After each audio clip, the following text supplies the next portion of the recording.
Kun Radio Afura Biyyati. Radio Afura Biyyaa dhimmoota Oromoof Oromiyaa laallatan irratti torbanitti si'a tokko sagantaa garaagaraa qabattee kan dhiyaattu madda odeeffannooti. Kun Radio Afura Biyyati. Harka fuunee attam jirtu jaallatamtootaaf kabajamtoota dhaggeeffattoota keenya reediyoon Afura Biyyaa sagantaa ishee guyyaa irraa qabattee kunoo dhiyaatteetti. Qophiin keenya har'aa bara 2016 keessa dhimmoota gurguddaa raawwataman kan gamaaggamuuf dhimmootiin kun immoo deemsa waggaa haaraa bara 2017 keessatti dhiibbaa inni qabaachuu danda'u kan ilaaludha. Keessummaan keenya irraa xiinxalaa siyaasaaf hoogganaa OMN obbo Jawaar Mahammadii obbo Jawaar bara 2016 akka kanatti gamaaggamuudhaan maree keenya nu jalqaba. Barri 2016 uummata Oromootiif gaagama guddaas kan fide injifannoo guddaas kan argamsiise ture. Sochii uummanni keenya godheen sirni abbaa irree wayyaanee gara jabinaan ilmaan Oromoo yoo xiqqaatan nama 2000 ol kan nu galaafate. Namni 2000 ol daa'imti, manguddoon, shamarran, haawwan kan ittiin ajjeefaman namni gara 20 ol ta'u kan ittiin madaa'e walii galatti gara nama 150 ol kan ta'u kan yeroo adda addaatti mana hidhaa keessatti ittiin dararamedha. Kanaaf gama tokkoon gaagamni akkanaa nurra gahe gaddi mana ganda itti gale ture. Gama biraatiin immoo wareegamni kun hundi wareegama nafa ta'e osoo ta'in wareegama bilaash osoo ta'in wareegama qabsoo bilisummaa Oromoo gara fuulduratti furguggeessee ture. Bara darbe kana keessatti uummanni Oromoo duula jajjabaa godheen injifannoo gurguddaa kan itti godhe. Akkuma yeroo adda addaatti irra deemnee tokkummaan isaa tokkummaa afaanii tokkummaa akka habashoonni yeroo adda addaatti jedhan tokkummaa eeliitiin isaa ijaaree osoo ta'in tokkummaa qabatamaan hojiidhaan lafarratti mul'achuu danda'u. Uummata humna jabaa qabu, uummata wal jaalalaaf waliinaatoo jabaa qabu ta'uusaa kan agarsiisu yeroo uummanni keenya bahaadiyaan kaabaa kibbaan sulultaan teenye jedhee ka'u yeroo uummanni keenya guyyaa tokkotti magaalota 300-400 keessatti sochii walfakkaataa alaabaa walfakkaattuu qabatee itti socho'u keessa yeroo itti turredha. Yeroo gaafiin uummata Oromoo duulli uummanni Oromoo godhu addunyaa guutuutti dhageettiif deeggarsa itti argamsiisuu danda'amedha. Yeroo sirni wayyaanee warri alaa kun zalaalam turtii jedhanii itti argataa turan hiddi isii jala ittiin socho'ee qarra irra ittiin gahe yeroo bilisummaan Oromoon yeroo dheeraadhaaf hawwaa irratti qabsaa'aa ture immoo as futtaatee nutti mul'achuu eegalte keessa nu geessee jira. Gara tokkoon gaagama guddaadha, gara kaan immoo injifannoo cololuqaa yeroo itti argame ture. Baay'ee gaariidha obbo Jawaar. Dhaabbata miidiyaa ati hooggantu Oromiyaa Media Network sagantaalee qabu irratti afaan Arabaa eda'uudhaan tamsaasa isaa eegaluuf qophii xumurachuu isaa ibsee jira. Haa ta'uutii afaan Arabaa amantii waliin walitti hidhuudhaan gareen tokko dhaabbata miidiyaa kana balaaleffachuu yaalu. Obbo Jawaar Oromiyaa Media Network yookiin OMN tamsaasa barnoota Quraanaa saganteeffatee jira moo?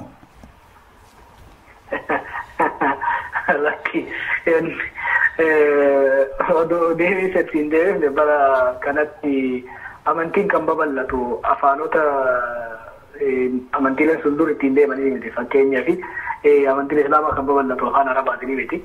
Amantiin Kiristaanaatis afaan Laatiiniin miti kan babal'atu barana zabana taanu kana expansion of religiosity wanni jennuun kuni afaan dhalootaatiin baay'ee kan babal'atu. Kanaaf warri amantii babal'isu akka dursanitti afaan ofiitiin hin deemanii afaaniif aadaa uummata taarget godhanii deemaniiti jechuudha. Kanaaf biyya keenyas ta'e biyya hedduutti amantiin jabaataa kan deemu eegalee namni afaan ofiitiin fayyadamu eegaleedha. Sanii waan biraati. Saniin ol qabatee garuu gaafin ati kaafte afaan OMN afaan Arabaatiin maaliif eegale kan jedhu akaayyummaan OMN dhugaa Oromoo, haqa Oromoo, ejjennoo Oromoo, seenaa fi haala jireenya Oromiyaa fi Oromoodha. Toora yookiin immoo mode of broadcast hedduudhaan akkasumas afaanota hedduudhaan dhugaa Oromoo addunyatti himudha. Akka inni dhaadannoon OMN Oromiyaa addunyaa immoo Oromiyaadhaan wal beeksisuu walitti hidhuu akkuma jedhu san bifa kanaan deemaa turre jechuudha. Kanaaf mono broadcast hoggaa jennu bifa gara saafaatiin ni dabarsina. Internet irratti gama websaayitiin gama feesbuukiitiin gama appilikeeshiniitiin akkasumas gama reediyootiin gama bilbilaatiin ni dabarsina. Akkasumas babal'isaa dabalaa dhufne jechuudha. Gama afaaniitiin hojiin muummeen keenya hojiin guddichi keenya dhugaadha afaan Oromootiin kan dabarsinudha. Sanitti aansinee afaan Amaaraatiin daballee afaan Amaaraa sun babal'isaa amma guyyaarraa oduu ni qabna. Akkasumas sagantaalee torbanitti sagantaalee hanga 3 yeroo itti dhiyeessaa deemaa jirra jechuudha yeroo dabalaa deemne. Itti aansuudhaan afaan Ingiliziitti daballe afaan Ingilizii waggaa daballu akeekni keenya lama wanni irratti fuulleffanne jechuudha. Dhugaa Oromoo seenaa Oromoo haala jireenya Oromoo yeroo ammaa qaamota hawaasaa lamaan gahuudhaaf. Tokko ilmaan Oromoo biyyoota alaatti dhalatanii guddatan kanneen afaan haadha abbaa isaanii barachuudhaaf hin argatin dhimma saba isaanii isaan hubachiisuun barbaachisaa waan ta'eef bakka adda addaatti gaafiin kun waan nu dhiyaatuuf bifa kanaan isaaniif dhiyeessuudhaaf qopheesse. Kan lammataa immoo uummata alagaa uummata ambaa biyya alaa keessa jiraatu ka afaan Oromoo hin dandeenye qorattoota ta'uu danda'anii hogganoota ta'uu danda'anii hawaasuma bal'aa biyyoota faranjii keessa jiran kana dhimma Oromootiif Oromiyaa afaan isaaniitiin dabarsuun beeksisuun barbaachisaa jenneet hedduu tattaafachaa jirra. Yeroo ammatti torbanitti guyyaa tokko afaan Ingiliziitiin oduu ni dabarsina. Bara haaraa kanarraa kaafnee immoo sagantaalee jajjaboo dhimmoota kanarratti fuulleffatan afaan Ingiliziitiin ni goona. Afaan Araballee ta'ee galleef kaayyoon isaa kanumaan tokko jechuudha. Akkuma namuu beeku uummata Oromoo nama 500,000 oltu biyyoota Arabaa kana keessa akka baqataatii fi akka hojjetaatitti jiraata.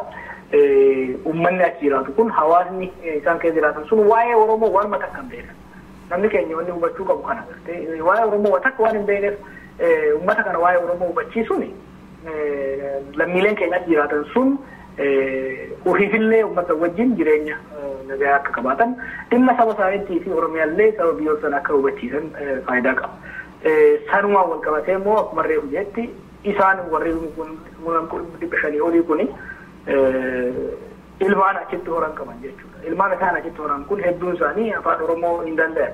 Akkuma biyyoota faranjii kana keessatti ijoolleen hedduun asitti guddatte afaan Oromoo hin beekne ijoolleen biyyoota Arabaa sunis afaan Arabaa malee afaan Oromoo hin beekan.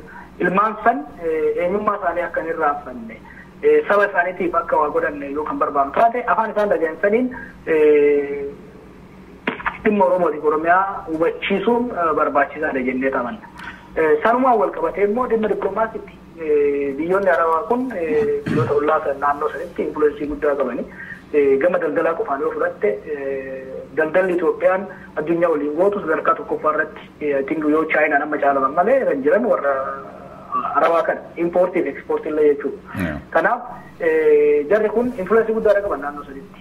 Kana waan beektuuf wayyaaneen duula dippiloomaasii cimaa hojjette amma baatilee jahan torbaa hin dabre kana keessattuyyuu sodaa guddaa waan qabduuf biyyoota kana ofitti qabuudhaaf baqattoota Oromoo akka of keessaa kaasaniif akka rakkisaniif akka to'ataniif duula guddaa daawwate jechuudha. Gama keenyaan nutis biyyoonni kun yoo nullee gargaaru baatan taate akka wayyaanee canaa dhaabbatanii nu hin miineef hojii dippiloomaasii hedduu hojjechuu nu barbaachisa.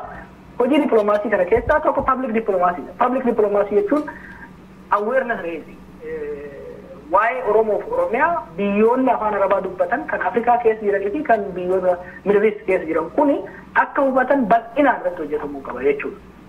Inumaa dadhabbiin dippiloomaasii Oromoo tokko kan jiru waa'ee Oromoo uummata Noorweetu irra beeka warra Sudaan kibbaa caala.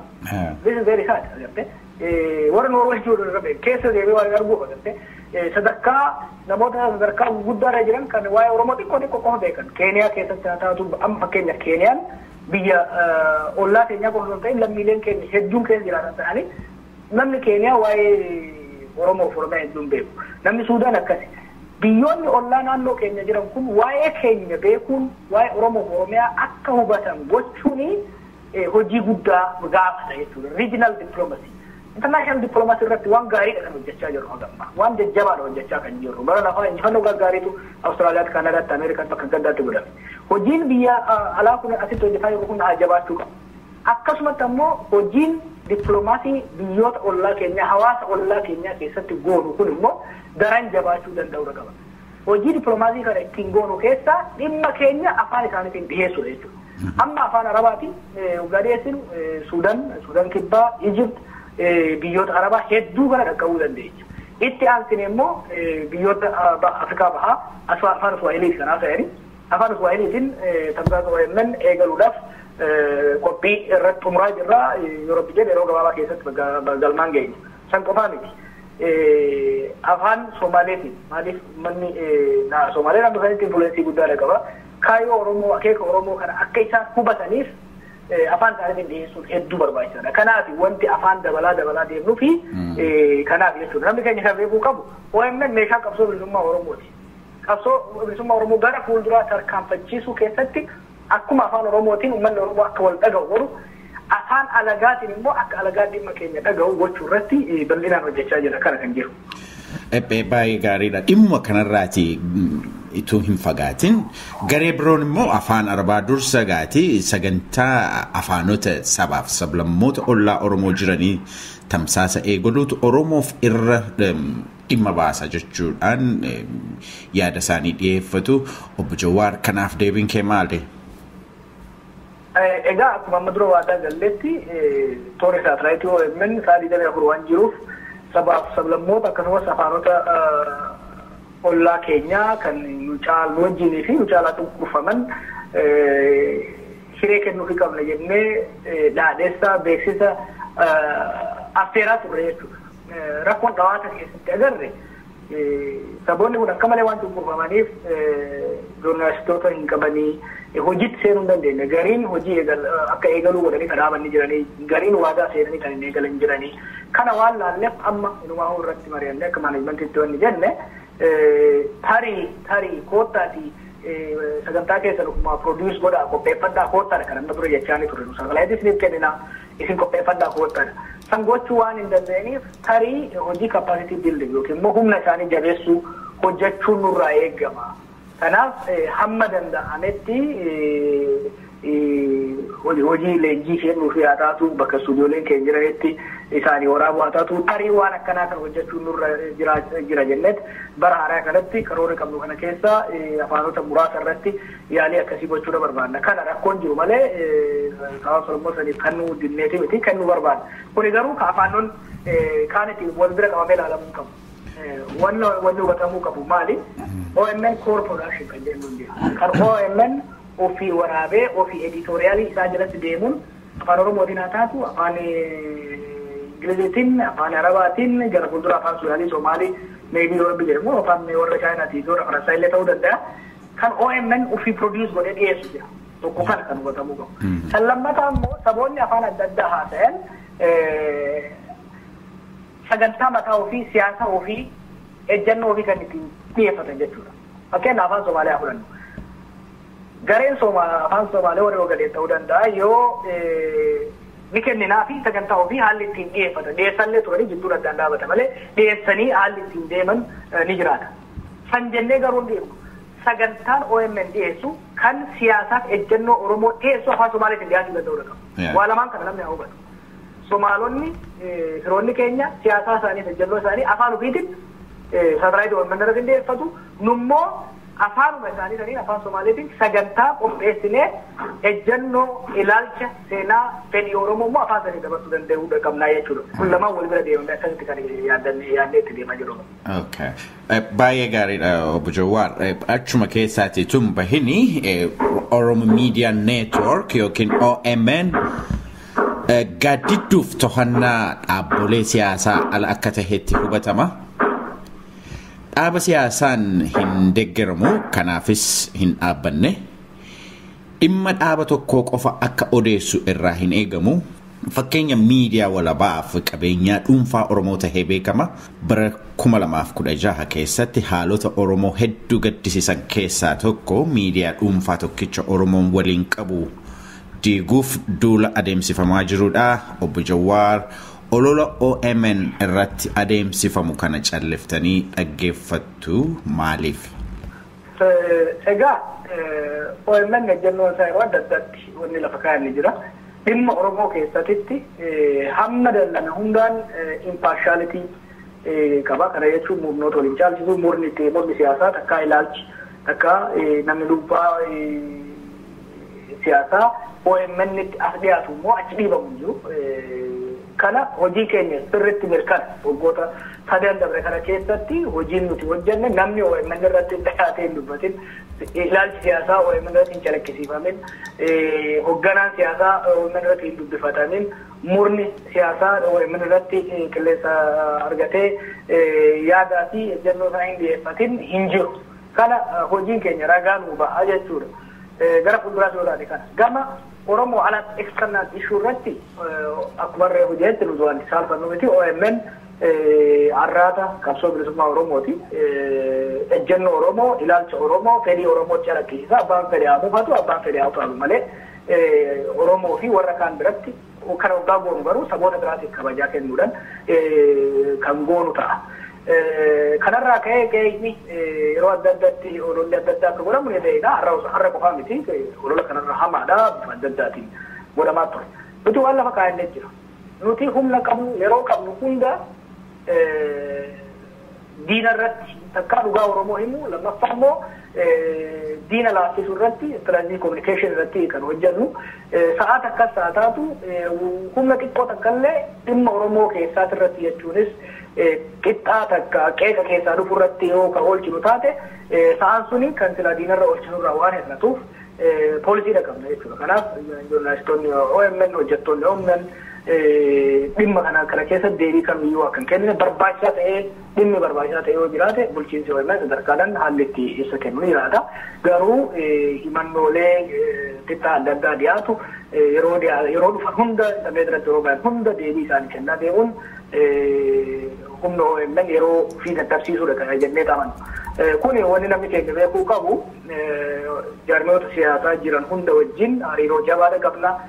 Komii yoo kan jiraatu taate karaa itti sadarkaa bulchiinsaa ittiin dhiyeeffatan ka murna kamiyyuu wajjin waliin teenyee wal hubachiisnee lafa kaa'annee jira jechuudha. Kanaaf himannaan OMN irra jiru sadarkaa ittiin dhufu karaa ittiin dhufu kan lafa kaayame dhimma bulchiinsaa haa taatu dhimma editooriyaal irratti haa taatu waan hunda isaanii wajjin waliin kaa'annee jira. Kanaaf bifa saniin haalli ittiin dongorri soo jiraate ittiin sirreessinu komii yoo jiraate komii sana ittiin dhaggeeffannee ibsa barbaachisaa yookiin immoo clarification ittiin walii kenninutu jira.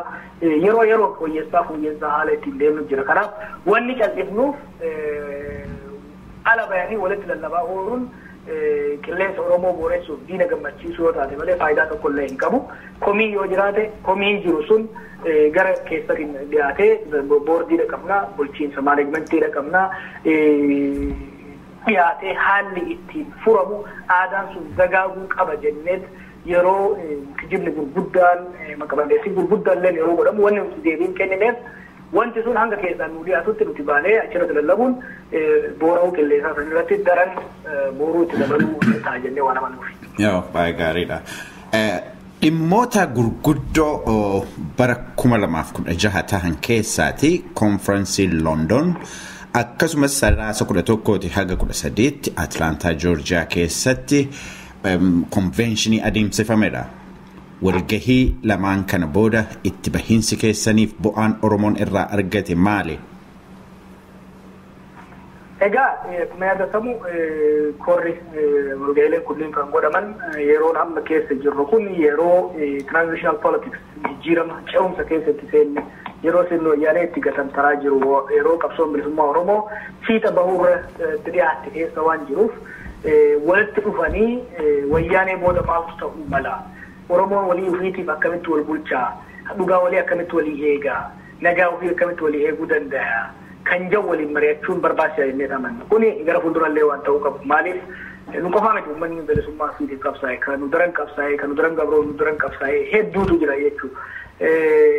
Qabsoo san keessatti injifannoo dhugaa turan san booda haalli itti rakkoo adda addaa itti dhufee hawwiin nagayaa bilisummaa dimokiraasii qaban sun haalli itti jalaa buufatee agarra jechuudha. Kanaaf nuti dogongora akkasiin raawwachuu waan hin qabneef har'umarraa hoogganni Oromoo, hayyuun Oromoo, manguddoon Oromoo, kan Oromoo walitti dhufee mari'achuu danda'uudha qaba jennee kan kana goone akeeka lama tokko marii san keessatti qabsoo amma jirtu kana bifa qindaa'een akkamitti gargaaruu dandeenya warri biyya alaa jirru lammaffaa immoo Oromiyaa boruu akkamitti kan ijaaruu dandeenya sirna akkamiitiin sirna diinagdee sirna hawaasaa hariiroo Oromoo jidduu hariiroo Oromoo uummata kaan jidduu jiru akkamitti kan jiru san mariin godhamuu qaba jennee qophiin sun qophaa'ee qophiin kan Atlaantaa sun qophii hedduu gaarii ture kan London mariin eegalee London Atlaantaatti marii sun gadi bu'amee dhugatti haala nama gammachiisuun haala warra achitti hirmaate soo gaafattee irra gaariidhaaf fakkaata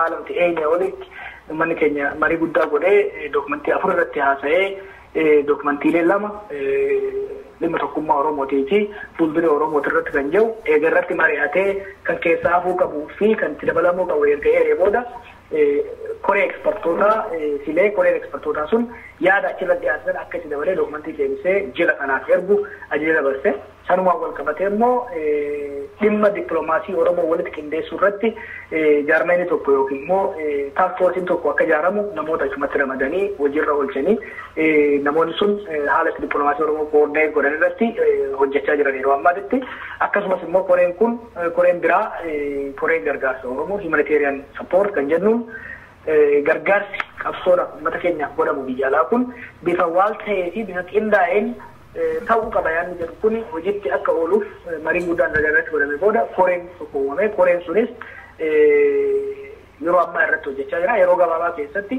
waan irra gayan waan murteessan jila saniif dhiyeessu jennee abdanna akkasumas immoo koreen afuraffaa kan ijaarame konveeshiniin bifatanii ammallee deebi'ee akka godhamuu fi konveeshinii sana irratti murtiileen konveeshinii duraa irratti godhaman hojiirra ooluu isaanii akka to'atamu akka irratti mari'atamee murtiin dhumaa godhamu akkasumas immoo dhimmoonni Oromoo laallatan kanneen biroo bal'inaan akka irratti mari'atamaniif konveeshinii kan qopheessu koree ijaare koreen sun yeroo ammaa caaseeffatee tolfatee haala guyyaa fi bakka konveeshiniitti itti aanu itti qopheessuu yeroo gabaabaa keessatti ibsa kenna jennee abdannaa hojii jajjabaatu hojjetamaa jira dhugaadhaa sagaleen cimcim jechuun namoonni hedduun akkami dubbiin kun fayyadamu jira haa taatu garuu sagalee dhodhofatanii namni keenya hedduu hojjechaa jira yeroo gabaabaatti waan qabatamaan irra gahan uummata keenya ni beeksisan jennee abdanna.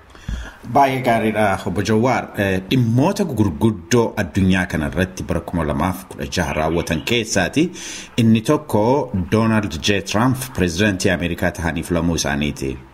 Haalli kun bu'aa yookiin dhiibbaa inni qabsoo Oromoo irratti qabu maali? Wanni gaa filamuun Trump dhugatti waan hin eegamin ture namni kun nama siyaasaa keessa ture waan hin ta'iniif imaammanni isaa tarjiimoon isaa ka biyya alaatii fi ka biyya keessatu maal fakkaata ka jiru irratti ifattoonni beekamu hin jiru inni waan beeku nutti fakkaatu kanaaf ispeesikalii kana jechuu hin dandeenyu garuu wanni wantoota yeroo adda addaa inni haasa'u irraa akkasumas paartii inni bakka bu'ee dhufu irraa hoggaa laalle jijjiiram tokko waan agarru nutti fakkaata fakkeenyaaf gargaarsi humanitarian aid biyyoota alaatiif kennamu akka qisaasa maallaqaatitti akka laalu yeroo adda addaatti kan dubbatu kanaaf gargaarsi biyyoota Afrikaatiif kennamu akka hir'atu kadheenu humanitarian aid particularly biyyoonni akka Itoophiyaa dhoortoota akkaahuu gargaarsa biyyoota Awurooppaatiin jiraatan kun biyyoota Ameerikaatiin jiraatan kun sun irraa hir'ata jennee eegna.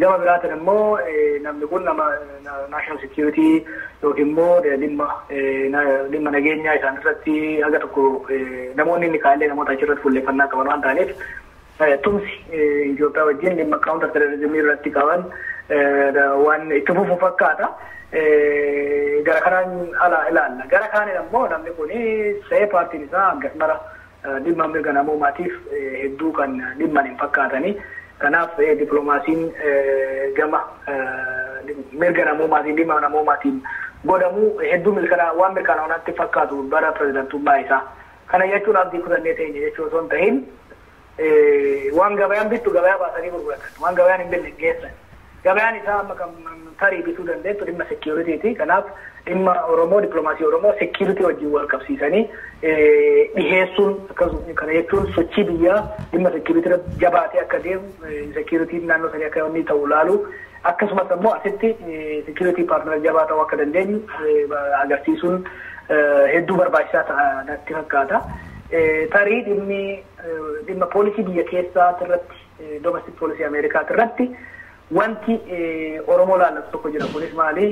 Namni kun wanni guddaa inni dhaadatu baqattoota biyya kana seerummaa hin qabne biyya ariina ka jiru hedduudha dhaadata. Sanillee hojiitti waan hiiku fakkaata. Sababa kanarraa kaanee Oromoo hedduutu jira biyya Ameerikaa kana keessa bifa adda addaatiin dhufanii keessiin isaanii hin furamin. Lammiilee kanarratti hamma tokko dhiibbaa qabaachuu danda'a. Kana beekuudhaan hawaasni keenya bakka adda addaatitti jiru daddafee haala mijeessuu fi irratti mari'atee haalli waan kana jala ittiin hulluqu irratti mari'achuun barbaachisaa ta'atti fakkaata. Dhumarratti yoo gara haja alaati irratti foreign policy irratti waggaa deebine akka kan hin raanfadne hedduu kan hordofuu qabnu ministeera haja alaa biyyattiitti itti gaafatamaan damee Afrikaa eenyu kan jedhu san beekuun hedduu barbaachisaadha.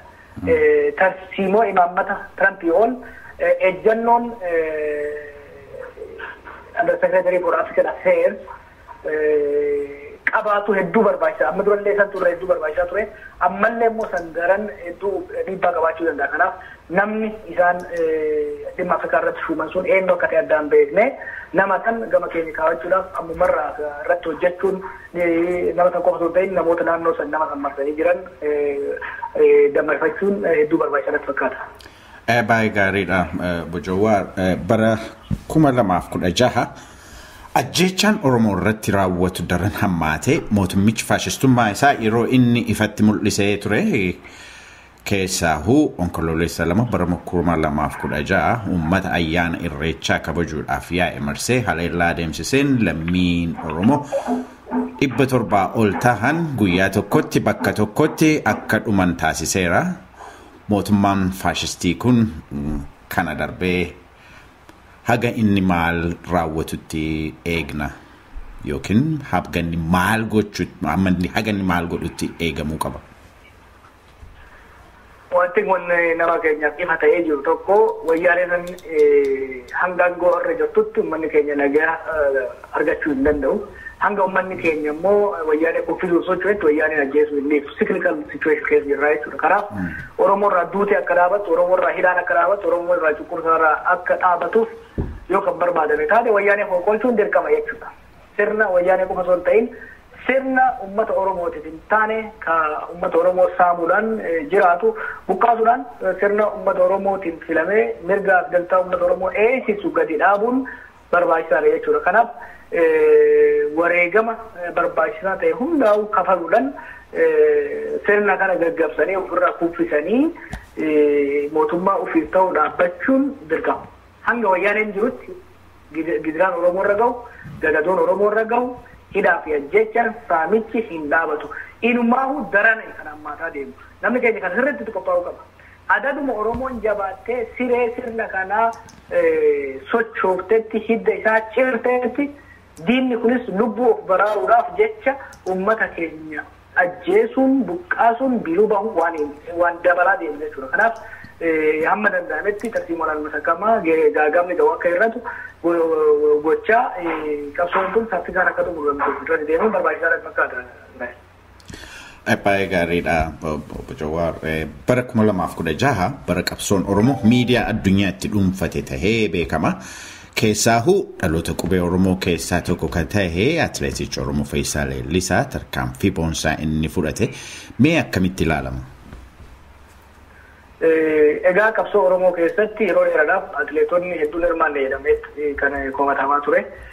Sanis kan hirmaataniif hedduu hojiin isaanii mootummaadhaan waan to'atamu mootummaa irratti hirkata waan ta'eef jechuudha. Riskii guddaa waan qabuuf bara garuu sochiin hedduu cimuun isaatii fi sabboontonni jajjaboo atileetonni sabboonummaa jajjabaa qaban kanneen akka Fayyisaa Leellisaa kanneen isa boodallee dhufan hedduun isaanii as bibbiqiluun isaanii kuni hojii guddaadha. Wanni Fayyisaan Riyootti godhe sun qabsoo Oromoo waggaa tokko oliif biyya keessa deemaa turte san addunyaarratti akkasiin daawwatu addunyaarratti akkasiin dhagayamtu hojii guddaa hojii dippiloomaasii uummata Oromoo sadarkaa guddaadhaan gahe jechuudha. Miidiyaa addunyaarratti illee hedduudha godhe. San duratti garuu hojii hojjetan namni keenya sirriitti hubachuu danda'u qaba. Injifannoon gurguddaan kan itti argame miidiyaa hawaasaatti fayyadamuudhaan wanti biyya irratti godhamu tarkaanfii uummanni keenya hojjetu yakka diinni sun hojjetu yeroodhaan bifa qabatamaa ta'een dursinee addunyaadhaan gahuu danda'uun ilmaan Oromoo hedduu bu'aa buuse jechuudha. Bara dabre kana keessa ilmaan Oromoo hundumatu gaazexeessaa ta'e yoo jenne waan hedduu gaazexeessaa godhatti fakkaatu. Maaliif bahanii hankaabaa kibbaan sagandiidhaan tarkaanfii fudhatanii fi kan diinni fudhatamu asiin gahuudhaan iccitiin diinaa akka bahu yakki diinaa akka bahu gochuudhaan miidiyaaleen addunyaa dhimma Oromoo gurra cufachuu akka hin dandeenye dirqamaan gurraaf ija isaanii keessa seensisuu danda'an jechuudha. Hojiin sadanii hojjetamaa awarenessii miidiyaa addunyaa ka'aa dhufe irratti tarkaanfiin fayyisaan fudhachuun waggaa dabalamu dippiloomaasiin Oromoo dhageettiin Oromoo gama miidiyaa addunyaatiin gama hawaasa addunyaatiin sadarkaa guddaarra akka gahu godhame jechuudha. Kanaaf bara kana foreign affairs Fayyisaa Lalisaa namoota addunyaarratti influensii guddaa qaban ilaalchi isaanii jijjiirama guddaa fide keessaa tokko jedheni ispoortii illustree akka gaazexaan jedhaniin tokko immoo Fayyisaa Lalisaa atleetota rool moodeelii guddaa ta'an jedhee lafa kaa'e BBC'n immoo Oromoo protest hashtaagiin sun Afrikaa keessatti bara kana dhiibbaa guddaa injifannoo guddaa kan fide lafa kaa'e warri Aljazeeraatis sochii addunyaa sochoosee jijjiire keessaa tokko jedhanii sochii Oromoo protest kana haala ittiin dhuma waggaa kanarratti faarsantu jira jechuudha. Kanaaf bara kanatti duulli biyya keessa jiru sun gama miidiyaatiin wal qabatee deemuunsaa akkuma amma dura jenne sun sochiin biyyaatii fi namni biyyaas waan danda'u yoo godhe namni alaas waan danda'u yoo kan godhu taate injifannoon hedduu akka dhiyaattu qabsoon Oromootuun bu'aa guddaa buusuu akka dandeessu kan qabatamaan itti mirkaneessee ture. Baay'ee gaariidha Obbo Jawaar. Bara 2016 uummati Oromoo uummatoota biroo mootummaa wayyaanee mormanii waliin yeroo inni itti wal hubannoo fi solidaaritii itti uummate fakkaata. Haala kana sadarkaa itti aanutti ceesisuuf aktiivistoota Oromoo irraa bara dhuftutti maaltu irraa eegama? Ati wajjin duraa aktiivistoonni godhuu qaban baankilee lamaan dabran kana keessatti kan godhaa jirru waan keessa dabarre waan waggaa keessa dabarre kana sirriitti qorachuun barbaachisaadha. Gama tartiimoo waliigalaatiin grand strateejii kan jennu gara tooftaatiin gara maloota adda addaa itti fayyadamneetiin maaltu bu'aa buuse maaltu bu'aan buusiin kan jedhu san laaluudhaan kan bu'aa buuse daran jabeessuudhaan kilaafee bakka jirtu qaawwa bakka jirtu cufachuudhaan deemuu barbaachisa jechuudha. San qofaa miti. Qabsoo jechuun dalagaadha. Namni keenya gama hundaan itti yaaduun hojjechuun waan yaada qabu san immoo hojiitti hiikuun itti deemuu danda'uudha qaba. Qabsoon ammayyaa qabsoon bara kanaa qabsoo ibsa ejjennoo qofa ta'uu taatee deemuu hin dandeettu. Qabsoo qabatamaan kappaasitii uummataa ijaaruudhaan kappaasitii uummataa dabalaa deemuudha barbaada jechuudha. Diinni kee sa'a sadee yoo hojjetu taate ati sa'a 20 hojjechuu danda'uudha qabda jechuudha. Diinni kee halkanii guyyaa hojjetu taate ati san daran hojjechuu danda'uudha qabda jechuudha. Maaliif mootummaa jechuun state jechuun waan laafaa miti. Mootummaan yeroo kamiyyuu humnaan si caala. Mootummaa humnaan si caalu san ati tooftaan caaluu danda'uudha qabda jechuudha. Ati malaan caaluu danda'uudha qabda jechuudha. Ati tokkummaadhaan caaluu danda'uudha qabda jechuudha. Ati time managementiidhaan caaluu danda'uudha qabda jechuudha. Bara dabre kan wanti kun waan biraatti iccitii biraatti. Mootummaa humna guddoo qabdu san tooftaadhaan caaluu hin danda'an. Hojiidhaan caaluu hin danda'an. Yeroo dursanii waa hojjechuudhaan caaluu hin danda'an jechuudha. Bifa kanaatti deema. Fakkeenyaaf akeekni tartiiboo gara deeggardaa guddaan utubaa sirna sanii keessaa jabaa kan ta'e kan diinagdee san laaffisuu ture jechuudha. Tarkaanfiin diinagdee san laaffisuu irratti hojjetame bu'aa guddaa buuse yeroo ammaa gaazexoonni addunyaa hundinuu diinagdeen Itoophiyaa kiraayisisii guddaa keessa seenee jira. Qabsoo Oromoo sodaan intarneetii hoggaa jirtu guyyatti doolaara 500 luus godhaa jirti jechuudha. Kun jechuun guyyatti gara miliyoona 12 kan dhabaa jirtu jechuudha. Ijoolleen ta'e yeroo teelee haga godhetti yeroo gabaabaa keessatti gara miliyoona 300 kan kaasuu dandeenya. Yeroo reessa booda tarkaanfii saffisaan hojjetameen gara dinagdee biliyoona 2tti lakkaa'amuudha kan kasaasuu danda'an jechuudha. Bifa kanaan namni keenya saffisaan tooftaadhaan socho'uudhaan humnaanis caalamu tooftaadhaan caale hojiidhaan caale sirna san gaggabsuu danda'ee jira jechuudha. Bara itti aanuttis we have to redouble humna keenya hojii keenya xiinxala keenya tartiiboo keenya daran sharp goonee deemuu danda'uu qaba. Tartiiboo bara deegadaa itti fayyadamanii bara kana itti fufuu dandeenya. Maaliif learning curve waan jedhamu jira. Akkuma waan tooftaa mootummaan kun hojjeturraa nuti barachaa deemnu tooftaan hojiitti immoo sirni kun immoo barachaa deemu jechuudha. Addaa fuudhaa deemu jechuudha. Kanaaf tooftaalee haara saboota biraarraa ofirraa itti barachaa kitaabota dubbisaa bifa adda addaatiin yoo kan irratti deemu taate sirna bakkaan gahuudhaaf hedduu dandeenya. Wanni hayyamamuu hin qabne garuu keessattuu dinagdeen sirna sanii akka malee laaffatee jira. Tarkaanfiin keenya ammas dinagdee san laaffisuu irra deemuu danda'uu qaba. Humna waraanaa ijaarrachuu namna keenya hidhachiisuu jabaatee itti deemuu danda'uu qaba. Sirna kana booda hoo maaltu ta'a jedhu ammumarraa tartiiboon tooftaan imaammanni lafa kaayamee imaammataaf tooftaan irratti waliigalteen naashinaal konsensus sooshaal kontiraakt biildi godhamaa deemuu danda'uu qaba. Hojii hojjennu kana immoo harka 80 Oromoo irratti dabarsaa harka 20 immoo firoomaaf michooma olloota keenyaa fi akkasumas addunyaa wajjin goonuu irratti jabeessaa deemuu danda'uu qaba. Kana namni keenya hubachuu nuti jabaanne fira jabaa horata jechuudha. Yoo nuti jabaanne kabajama jechuudha. Harka 80 humna keenya jabeessuu tokkummaa keenya jabeessuu tooftaa keenya sharp gochuu deemuu danda'uu qabna. Harka 20 immoo saboota biraa wajjin. Injifannoon guddaan waggoota muraasa irraa kana keessatti Oromoo keessa dhufe tokko maali? Oromoon duraan yeroo hunda yoo miidhamu yeroo rakkaa yoo eega diinni keenya ollaan keenya waa godhe booda re'aaf amma erga nuti goone booda re'aaf nuti godhaa jiru namni yeroo ammaa kana keessatti dhimma Itoophiyaa irratti warri waa'ee Itoophiyaa nalaalama jiru kan biyya san keessa kan biyya bulchuu isaa taatu kan bakka san bu'uu barbaadu haa taatu humnoonni alaallee yeroo ammaa dhimma Oromooti kanaa ta'e Oromoon maal jedheedha yeroo ammaa kanaa ta'e Oromoon maal godheedha yeroo ammaa kanaa ta'e Oromoo has been able to set agenda. When you find a good guy, we must continue. All of us agenda set with yeroo hundumaa tarkaanfii takka jedhamtu fudhanne booda nu duuba ormi akka tarkaanfatu gochuudha. Haga ormi nu dura tarkaanfatu eeguu gonkumaa hin qabnu jechuudha. To be is to be perceived. Kana jechuun ta'anii argamuudha nama ta'uudha. Kanaaf taanee argamuudhaan sirna soorachuu dandeenya, diinas laafifachuu dandeenya, bifa saniin injifannoo argamsiisuu dandeenya, dargaggeessi lafaa dhufu manguddoon keenya bara kana keessatti fuulleeffannaan isaa akkamitti daran fooyyessaa kan jiru irratti deemuu danda'uu qaba. Walii keessatti wal qeequun wal xixuun rakkoo qaba. Sana akka rakkoo guddaatti darbu maaliif nuti hawaasa bal'aadha. Bifoota adda addaa irratti wal garaagarummaa qabna. Tarsiimoo irratti wal dhabuu dandeenya. Aangoo irratti waliin morkuu dandeenya. Bifa adda addaati. That's fine. That's healthy. Rakkoo qabu. Garuu yeroo hundaa'u ijji teenya eyes on the prize.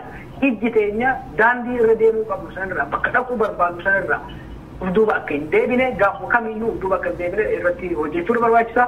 Bifa kanaa yoo deemne injifannoo yeroo gabaabaatti akka gonfannoo abdii qabu. Baay'ee gaariidha Obbo Jawaar. Egaati barri 2016 darbee barri 2017 bakka qabachaa jira. Uummata Oromoodhaaf hawwii bara haaraa ati qabdu maali? Manni Oromootiif hunda dura hawwan abboota kaa'imman firoonni isaanii lammiileen isaanii qabsoo bara dabree kana keessatti jalaa wareegaman kan waggaa haaraa kana nu wajjin arguu hin danda'aniif rabbi haa jajjabeessu dhiiga isaanii rabbi nu gargaaree warra bilisummaadhaan baasu haa godhu wareegamni isaanii wareegama lafa badee miti wareegama kaayyoo qabsoo bilisummaa Oromootiif kabajaa saba guddaa kanaatiif kabajaa biyya guddoo kanaatiif dabre waan ta'eef rabbi haa jajjabeessu rabbi nus jabeessee warra akeeka isaan irratti kufaniif san galmaan gahu nu haa godhu jedha.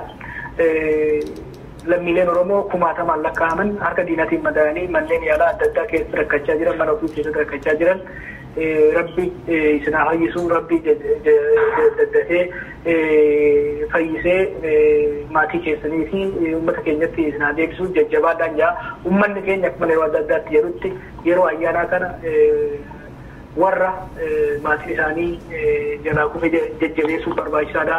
Warra miidhame gaafachuun hedduu barbaachisaadha milee walii eeguudhaaf kana godhuu qaba. Uummata hafeef ammoo akkuma bara dabree fi baroota duraa jabaachaa dhufetti bara kanallee mudhii jabeeffannee tokkummaa keenya cimsannee tartiiboodhaan masakamnee qabsoo teenya bakkaan gahuu irratti fuulleffannaa guddaa goonee deemuudha qabna. Barri kun bara gama hundaan ittiin milkoofnu bara gadadoo fi gaddi Oromoo hawwan Oromoo abboota Oromoo kadhumaa itti tahee bara dhufu gara bilisummaa baga injifannoo akka nu ta'u hawwan qabuun ibsuun barbaada kanuma gama kiyyaan kan hin qabu. Gaariidha. Obbo Jawaar Mohaammed raadiyoon Afuura Biyyaa barri haarawaan siif maatii keetiif kan nagaaf kan fayyaa qabsoo Oromootiif injifannoo OMN'if qopheessitoota isaatiif immoo barri bara firii gaarii itti argamsiistan akka isiniif ta'u hawwinaa nagaatti. Anilleen warri raadiyoo Afuura Biyyaa miidiyaan Oromoo miidiyaan biyya sanii akka gabbatuuf ilaalchi uummata keenya wal keessa akka yaa'uuf hafuurri nagaa jaalalummaaf sabboonummaa Oromoo akka dagaaguuf har'a qofa osoo hin ta'in kaleessa gaafa biyya turtan gaazexaa adda addaa irratti shoora guddaa taphatan jechuudha. Maaliif OMN gaazexeessota akka keessanii kan yeroo dheeraadhaaf haala hamaa keessatti sagalee Oromoo tursiise osoo jiraachuu baatee nuti lafaa kaanee waan kana ijaaruu hin dandeenye turre har'allee osoo abdiin kutiin har'allee osoo nu ga'a soorata bahuu qabnan jeen hojii keessan maatii keessan dabaltanii hojii hojjettaniif dinqisiifannaa guddaan qaba. Gara fuuldurallee daran jabaadhaa walumaan jabaannee bakka tokko keenya barri haaraan bara milkii bara injifannoo bara maatii fi firoota keessan wajjin gara hundaatti milkooftan akka ta'uun hawwii kiyya isinii dabarsa. Kallat argadhaa. Ayyee nagaan.